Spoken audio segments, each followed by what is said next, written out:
Nous sommes ici au Sables d'Olonne, sur le ponton du Vendée Globe, d'où partiront les 23 skippers de la Golden Globe Race, l'ancêtre du Vendée Globe. Alors pour en discuter, nous allons à la rencontre de Damien Guilloux. Allez, c'est parti, on lève les voiles.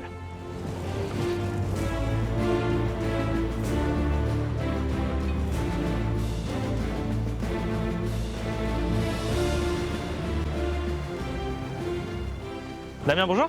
Ah, bonjour Quentin, Ça va? ça va bien? Bon, je peux monter sur le bateau? Ah ben avec plaisir. Bon allez, on Monte, rentre par où? monte. Par là? Ah bah tu peux monter par ici, là, faut enjamber la filière, faire Allez. attention de ne pas se prendre Je les, suis pas très souple, les pieds mais dedans. ça passe. Voilà. Merci. Bienvenue à bord. Merci, c'est gentil.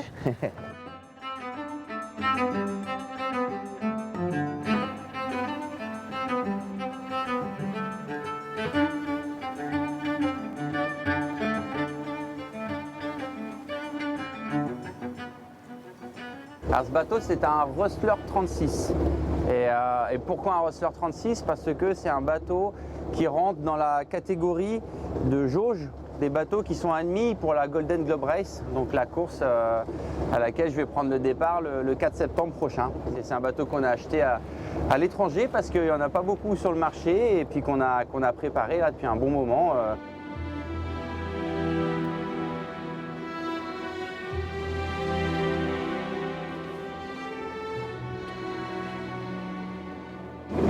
Damien, tu peux m'expliquer un petit peu ce que c'est là, l'aérien? Ouais, bien sûr. Alors en fait, c'est le principe de notre course, hein, c'est vraiment d'être sur de ne pas avoir d'électronique à bord. Donc la règle de base, c'est qu'on n'a pas de GPS et on n'a pas de pilote automatique. Et ça, c'est un système merveilleux. Ça s'appelle un régulateur d'allure. Ok. C'est le pilote automatique du bateau, donc, mais qui ne marche sans alimentation électrique. C'est uniquement un système mécanique entre la force du vent, donc avec un aérien en haut, et on a une pelle de safran en bas.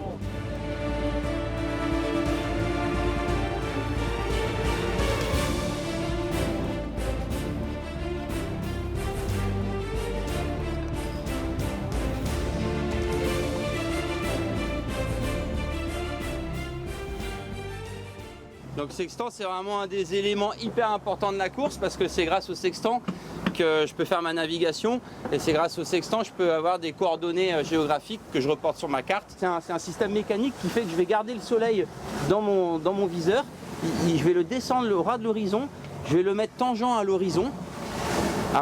C'est une histoire de réglage, hein, il faut s'entraîner.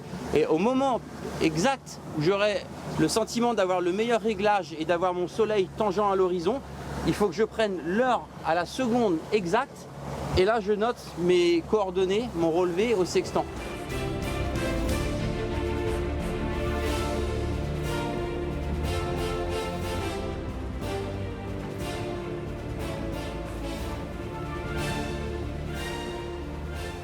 Celui qui dit qu'il n'y a pas un petit peu d'appréhension, je pense qu'il mentirait. Il y en a évidemment qu'il y en a un petit peu et en même temps c'est ce qui me donne envie d'y aller.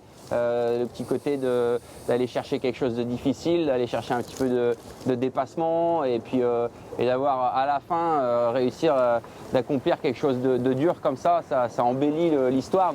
Ça va être un travail psychologique tout au long de la course pour voir comment je vais me comporter avec cette solitude, cette longueur et réussir de le vivre au mieux. Mais j'ai hâte de le découvrir, c'est aussi quelque chose que je vais chercher.